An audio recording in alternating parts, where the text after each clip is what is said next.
Friends, welcome to my channel AG smart knowledge. Friends, आज की इस वीडियो में हम लोग पर्यावरण अध्ययन के बारे में अध्ययन करने वाले हैं। फ्रेंड्स, अगर आप लोग सीटेट या यूपी टेट एग्ज़ाम का प्रिपरेशन कर रहे हैं तो ये पुस्तक आप लोगों के लिए बहुत ही इंपॉर्टेंट होने वाला है, क्योंकि इस पूरे बुक में 13 पाठ दिए गए हैं और ये बुक बेसिक शिक्षा परिषद के द्वारा कक्षा 6 से 8 तक के विद्यार्थियों के लिए उपयोगी है।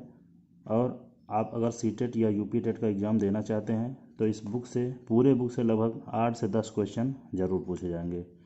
तो चलिए देखते हैं, आज का हमारा पहला पाठ है पर्यावरण को जानें।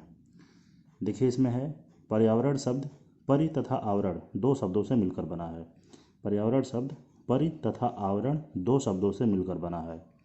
परि का अर्थ है चारों ओर तथा आवरण का अर्थ है घेरा, अर्थात हमारे चारों ओर जो भी दिखाई देता है, जैसे हवा, पानी, मिट्टी, धूप, पेड़ पौधे, जीव जंतु, मनुष्य व अन्य वस्तुएं, सभी पर्यावरण का हिस्सा है। ये सभी हमारे जीवन को प्रभावित करते हैं। पर्यावरण की आवश्यकता एवं महत्व। पर्यावरण से ही पृथ्वी पर समस्त जीवधारियों का अस्तित्व है। सांस लेने के लिए ऑक्सीजन हमें पर्यावरण की हवा से मिलती है। इसी प्रकार जल भी समस्त जीवधारियों के लिए आवश्यक है। यहाँ तक कि हमारी मूलभूत आवश्यकताओं अर्थात भोजन, कपड़ा और मकान की पूर्ति भी हमारी पर्यावरण ही करती है। अन्य जीवों को भी भोजन और आवास पर्यावरण से ही मिलता है। देखिए, हमें सांस लेने के लिए किस चीज़ की आवश्यकता होती है? ऑक्सीजन। ऑक्सीजन भी हमें पर्यावरण से मिलता है। इसी प्रकार जल समस्त जीवधारियों के लिए आवश्यक है, वो भी पर्यावरण से ही मिलता है। और हमारे जो भी आवश्यक मूलभूत आवश्यकताएं हैं, जैसे कि भोजन, कपड़ा, मकान आदि, पर्यावरण ही हमें पूर्ण करती है। अन्य जीवों को भी भोजन और आवास पर्यावरण से ही मिलता है। अब देखिए, पर्यावरण दो प्रकार के होते हैं। पर्यावरण के प्रकार। पर्यावरण को हम दो भागों में बांट सकते हैं। पहला है भौतिक पर्यावरण, जिसको प्राकृतिक पर्यावरण कहते हैं। दूसरा है सामाजिक पर्यावरण, जिसको मानवीय पर्यावरण भी कहते हैं। प्राकृतिक पर्यावरण में हम देख लेते हैं। इसके अंतर्गत पर्यावरण का वह हिस्सा आता है जो हमें प्रकृति द्वारा प्रदान करती है, अर्थात जो प्रकृति द्वारा हमें मिला है उसे प्राकृतिक पर्यावरण कहते हैं। जैसे जल, हवा, मिट्टी, पेड़ पौधे, जीव जंतु, सूर्य, नदी, पहाड़ आदि। इनको हम स्वयं नहीं बना सकते, अर्थात जिस चीज़ को हम स्वयं नहीं बना सकते उसे प्राकृतिक पर्यावरण कहते हैं। प्राकृतिक पर्यावरण को हम पुनः दो भागों में बांट सकते हैं। पहला है जैविक पर्यावरण और दूसरा है अजैविक पर्यावरण। जैविक पर्यावरण में इसके अंतर्गत सभी प्रकार के जीव जंतु, मनुष्य और पेड़ पौधे आते हैं। अजैविक पर्यावरण, इसमें स्थल यानी भूमि, जल और वायु से मिलकर बना होता है। इसके तीन रूप होते हैं: स्थल मंडल, जल मंडल और वायुमंडल। अगर एग्जाम में पूछ ले कि अजैविक पर्यावरण के कितने रूप होते हैं, तो इसका आंसर हो जाएगा अजैविक पर्यावरण के तीन रूप होते हैं। पहला स्थल मंडल, दूसरा जल मंडल और तीसरा वायुमंडल। अब देखिए, स्थल मंडल में पृथ्वी की सतह के ठोस भाग को स्थल मंडल अथवा भूमंडल कहते हैं। यानी पृथ्वी पे जो भी ठोस चीज पाया जाता है उसको स्थल मंडल अथवा भूमंडल कहते हैं। इसके अंतर्गत पर्वत, पठार, रेगिस्तान, मैदान आदि आते हैं। अगला है जल मंडल। देखिए, पृथ्वी के जल वाले सभी भागों को सम्मिलित रूप से जल मंडल कहते हैं। पृथ्वी की 3/4 भाग जल से घिरा हुआ है। इसके अंतर्गत महासागर, सागर, नदी, तालाब, झील, नहर, नाले आदि आते हैं। अगला है वायुमंडल। पृथ्वी के चारों ओर पाई जाने वाली वायु वायुमंडल का निर्माण करती है। वायुमंडल में oxygen, nitrogen, carbon dioxide, argon आदि गैसें पाई जाती हैं। तो इस प्रकार हमने देखा कि अजैविक पर्यावरण के तीन रूप हैं। पहला स्थल मंडल, अर्थात पृथ्वी का ठोस भाग स्थल मंडल कहलाता है। इसके अंतर्गत पर्वत, पठार, रेगिस्तान, मैदान आदि आते हैं। दूसरा जो है जल मंडल, अर्थात इसके अंतर्गत पृथ्वी के जल वाले सभी क्षेत्र को जल मंडल कहते हैं। पृथ्वी का लगभग 3/4 भाग जल से घिरा हुआ है। इसके अंतर्गत महासागर, सागर, नदी, तालाब, झील, नहर, नाले आदि आते हैं। तीसरा हमने देखा वायुमंडल, अर्थात पृथ्वी के चारों ओर पाई जाने वाली वायु वायुमंडल का निर्माण करती है।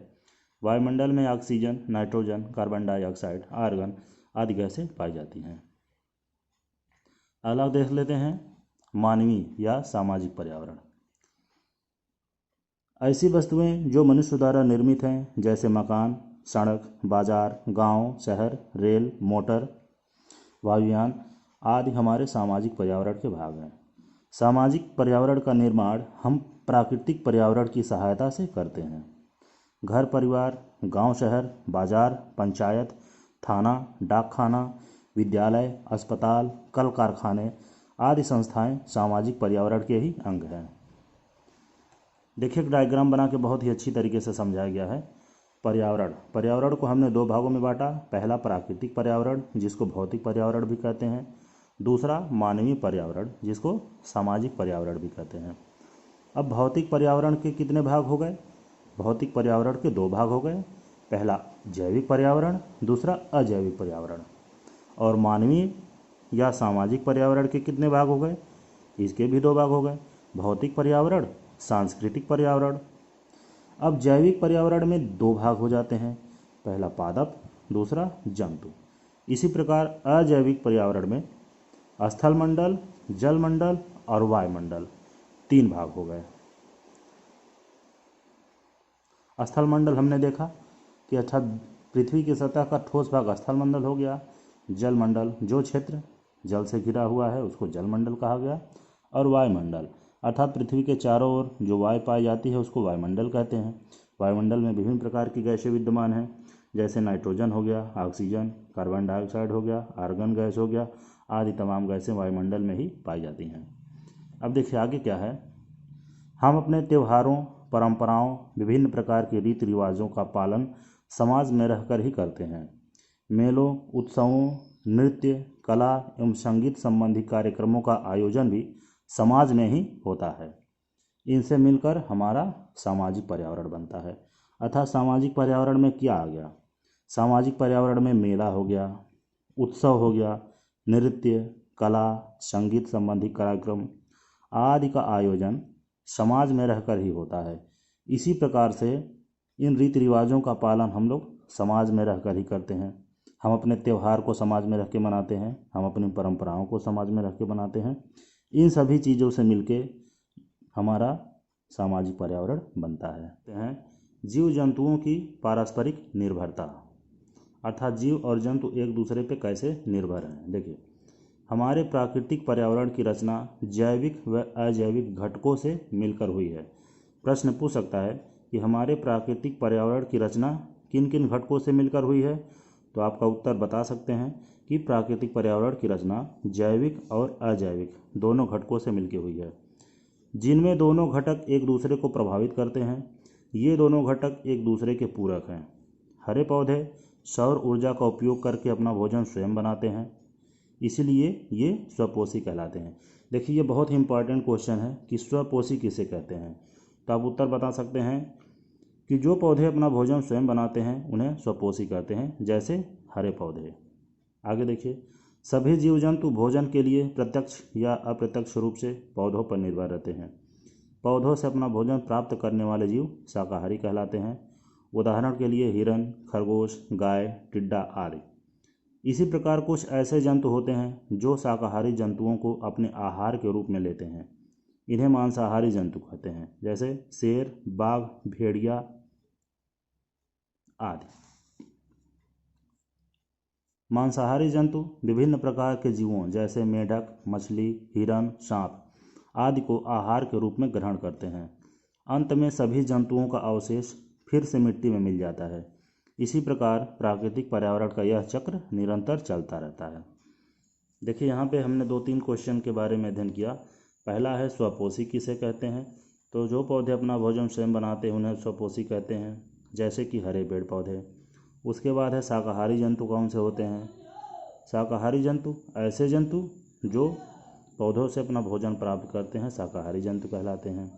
अगला है मांसाहारी जंतु, अर्थात जो जीव शाकाहारी जंतुओं से अपना भोजन ग्रहण करते हैं उन्हें मांसाहारी जंतु कहते हैं, जैसे बाघ, शेर, भेड़िया आदि। मांसाहारी जंतु विभिन्न प्रकार के जीवों जैसे कि मेढक, मछली, हिरन, सांप आदि को आहार के रूप में ग्रहण करते हैं। फिर है अंत में सभी जंतुओं का अवशेष फिर से मिट्टी में मिल जाता है। इस प्रकार प्राकृतिक पर्यावरण का यह चक्र निरंतर चलता रहता है। अब देखिए, इसमें अभ्यास से संबंधित कुछ प्रश्न दिया गया है। ये प्रश्न उत्तर है। पर्यावरण से आप क्या समझते हैं? अभी पीछे बताया गया कि पर्यावरण अर्थात हमारे चारों ओर का आवरण पर्यावरण है। प्राकृतिक एवं सामाजिक पर्यावरण में क्या अंतर है? प्राकृतिक पर्यावरण जो प्रकृति द्वारा निर्मित है और सामाजिक पर्यावरण जो मनुष्यों द्वारा निर्मित है। देखिए, अपने पर्यावरण के 10 अजैविक घटकों के नाम लिखिए। ये प्रश्न आप लोगों के लिए है, कमेंट बॉक्स में इसका उत्तर आप लोग जरूर दीजिएगा। अगला है, अपने विद्यालय परिसर में पाए जाने वाली जैविक घटकों की सूची बनाइए। ये सब काम बच्चों के लिए है। अब ये देखिए, यहाँ पे आपको कुछ क्वेश्चन ऑब्जेक्टिव टाइप के रूप में पूछ सकता है, जैसे कि प्रकृति जल, स्थल, वायु, पेड़ पौधे एवं किन चीज़ों से मिलकर बनी होती है। अर्थात ये पूछ रहा है कि प्रकृति जो है जल, स्थल, वायु, पेड़ पौधे एवं जीवों से मिलकर बनी है। अगला है, पृथ्वी के जल वाले भाग को क्या कहते हैं? तो पृथ्वी के जल वाले भाग को जलमंडल कहते हैं। जैविक एवं अजैविक घटक एक दूसरे के पूरक हैं। टिड्डा एक कैसा जानवर है? शाकाहारी, क्योंकि टिड्डा हमेशा पेड़ पौधों को खाता है। विद्यालय पर्यावरण का हिस्सा है। विद्यालय मानवीय पर्यावरण का हिस्सा है, या इसको हम सामाजिक भी कह सकते हैं। विद्यालय पर्यावरण का हिस्सा है, मानवीय या सामाजिक। तो फ्रेंड्स, इस प्रकार हमने पहले पार्ट को आसानी से हम लोग ख़त्म कर लिया। और इसके अगले चैप्टर में हम लोग पढ़ेंगे हमारे प्राकृतिक संसाधन। हमारे प्राकृतिक संसाधन कौन कौन से हैं, इन सब के बारे में हम लोग आगे वाले चैप्टर में पढ़ेंगे। तब तक के लिए धन्यवाद।